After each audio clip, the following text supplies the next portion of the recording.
ಅಖಿಲ, ಅಂತೂ ನೀನು ಅನ್ಕೊಂಡ ಹಾಗೆ ಪಾರ್ವತಿ ಮದುವೆನ ಅದ್ಧೂರಿಯಾಗೆ ಮಾಡ್ತಾ ಇದೀಯ.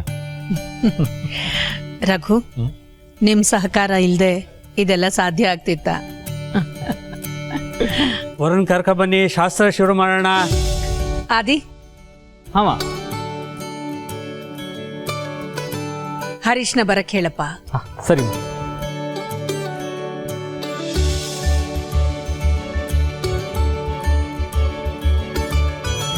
Preethu, Harish cell phone switch off ಅಂತ ಬರ್ತಾ ಇದೆ. ಅವ್ನ ರೂಮ್ಗೆ ಹೋಗಿ ಅವನ್ನ ಕರ್ಕೊಂಡ್ಬರ್ತೀಯ? ಓಕೆ ಬ್ರೋ,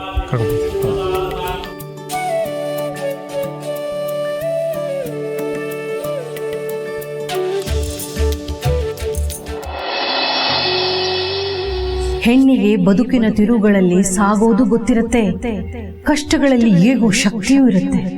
ನೀನು ಆ ಶಕ್ತಿಯನ್ನ ನಂಬಿ ನಂಟಿನ ಗಂಟನ ಬಿಡಿಸ್ಕೊಂಡು ಮುಂದೆ ಸಾಗಬೇಕು. ಇದಕ್ಕೆ ನೀನು ನಿನ್ನ ಹಳೆ ಹೊರೆಗಳನ್ನೆಲ್ಲ ಕಳಚಿಟ್ಟು, ನೆನಪಿನ ಬುತ್ತಿಯನ್ನ ಬಿಚ್ಚಿಟ್ಟು, ತನು ಮನ ಧನ ನಿನ್ನ ಗಂಡನಿಗೆ ಅರ್ಪಿಸ್ಕೋಬೇಕು.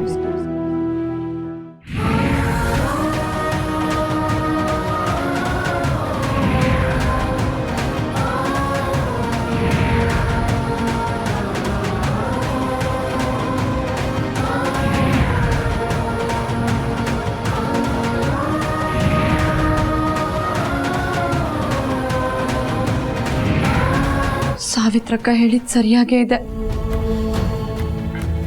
ದೇವ್ರೆ, ನೀನ್ ಬಿಡಿಸೋ ಚಿತ್ರದಲ್ಲಿ ನನಗೇನು ಬಣ್ಣ ಕೊಟ್ಟಿರ್ತೀಯೋ, ನನಗೇನು ರೂಪ ಗೀಚಿರ್ತೀಯೋ, ನಾನು ಅದನ್ನು ಮಾತ್ರ ಬಿಂಬಿಸೋಕೆ ಸಾಧ್ಯ. ಲಗಾಮ್ ನಿನ್ನ ಕೈಲಿದೆ, ಅದನ್ನು ಮೀರಿ ನಾನೇನಾದ್ರು ಮಾಡೋಕ್ಕಾಗುತ್ತಾ? ಒಂದು ಸನ್ನಿವೇಶನ ಸೃಷ್ಟಿ ಮಾಡಿದೆ, ತಾಳಿ ಕೊರಳಿಗೆ ಬಿತ್ತು. ಈಗ ಇನ್ನೊಂದು ಸನ್ನಿವೇಶನ ಸೃಷ್ಟಿ ಮಾಡಿದ್ಯಾ.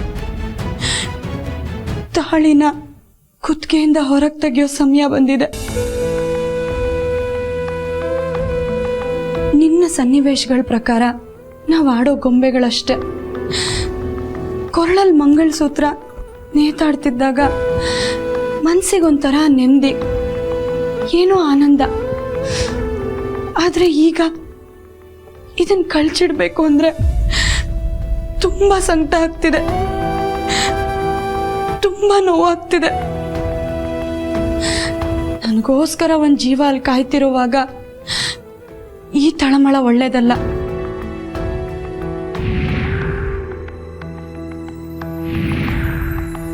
ಇಷ್ಟು ದಿನ ಆಸರೆ ಆಗಿತ್ತು, ಇನ್ಮುಂದೆ ತೊಂದರೆ ಆಗೋದು ಬೇಡ. ನನ್ನ ಹಳೆ ಹೊರೆಗಳನ್ನೆಲ್ಲ ಹೊರಗಾಕೋ ಸಮಯ ಬಂದಿದೆ. ದೇವ್ರೆ, ನಾನೇನಾದರೂ ತಪ್ಪು ಮಾಡ್ತಿದ್ರೆ ದಯವಿಟ್ಟು ನನ್ನ ಕ್ಷಮಿಸ್ಬಿಡಪ್ಪ.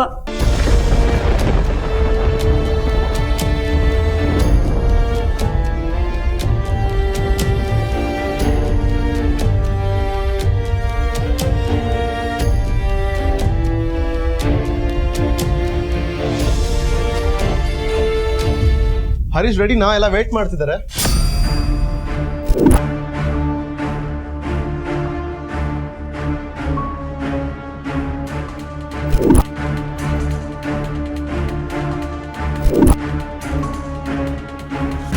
ಇದೇನಿದು? ಹರೀಶ್ ಕಾಣಿಸ್ತಾ ಇಲ್ಲ, ಬಟ್ಟೆಯಲ್ಲಿ ಈ ಥರ ಚಲಪಿಲಿ ಆಗಿದೆ. ಹರೀಶ್, ಹರೀಶ್,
ಸ್ವಲ್ಪ ಲವ್ ಪ್ರೀತು ಏನಾಯ್ತು? ಯಾಕೆ ಸ್ಟೇಷನಲ್ಲಿ ಬರ್ತಾ ಇದೆಯಾ? ಬ್ರೋ ಅದು ಹರೀಶ್ ಹರೀಶ್ ಹರೀಶ್ಗೆ ಏನಾಯ್ತು? ಹರೀಶ್ ಕಾಣಿಸ್ತಾ ಇಲ್ಲ ಬ್ರೋ.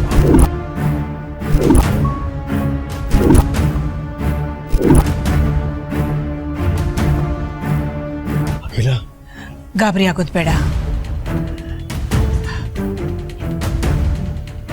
ಎಲ್ಲ ಕಡೆನೂ ಹುಡುಕಿ, ಮೂಲೆ ಮೂಲೆಯಲ್ಲೂ ಹುಡುಕಿ. ಎಲ್ಲೋ ಏನೋ ಕನ್ಫ್ಯೂಷನ್ ಆಗಿರಬೇಕು. ಸರಿಮಾ. ಪ್ರೀತು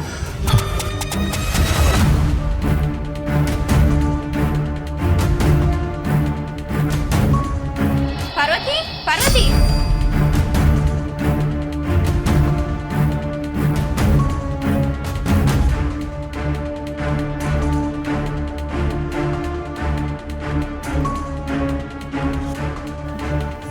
ಏನಾಯ್ತು? ಯಾಕಿಷ್ಟು ಗಾಬರಿಯಿಂದ ಬರ್ತಿದ್ಯಾ? ಹರೀಶ್ ಅವರು ಹರೀಶ್ ಅವ್ರಿಗೇನಾಯ್ತು? ಎಲ್ಲೂ ಕಾಣಿಸ್ತಾ ಇಲ್ಲ, ಓಡೋಗಿದಾರಂತೆ, ಎಲ್ಲರೂ ಮಾತಾಡ್ಕೋತಾ ಇದ್ದಾರೆ.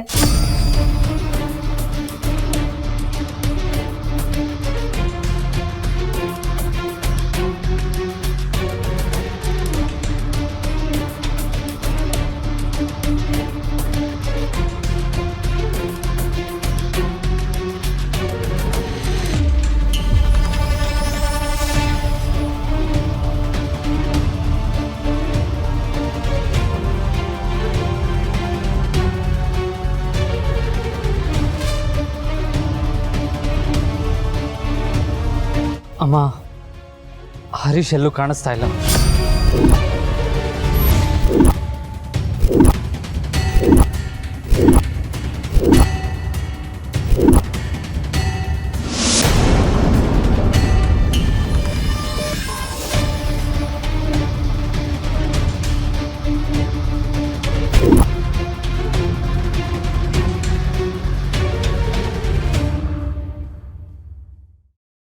ಅವನ ರೂಮಿನ ಅವಾಂತರ ನೋಡಿದ್ರೆ ಐ ಥಿಂಕ್ ಅಪ್ಸ್ಕೊಂಡಾಗಿದ್ದಾನೆ.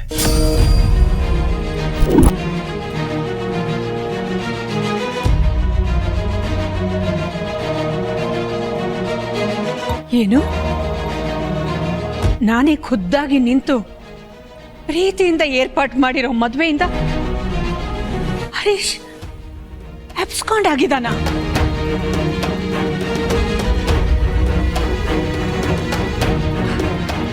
ಅವನ ಅಮ್ಮ ಅಂತ ಬಾಯಿ ತುಂಬ ಕರೆದಾಗ ಹೃದಯ ತುಂಬಿ ಆಶೀರ್ವಾದ ಮಾಡಿದೆ. ಕರುಣೆಯ ಪೈ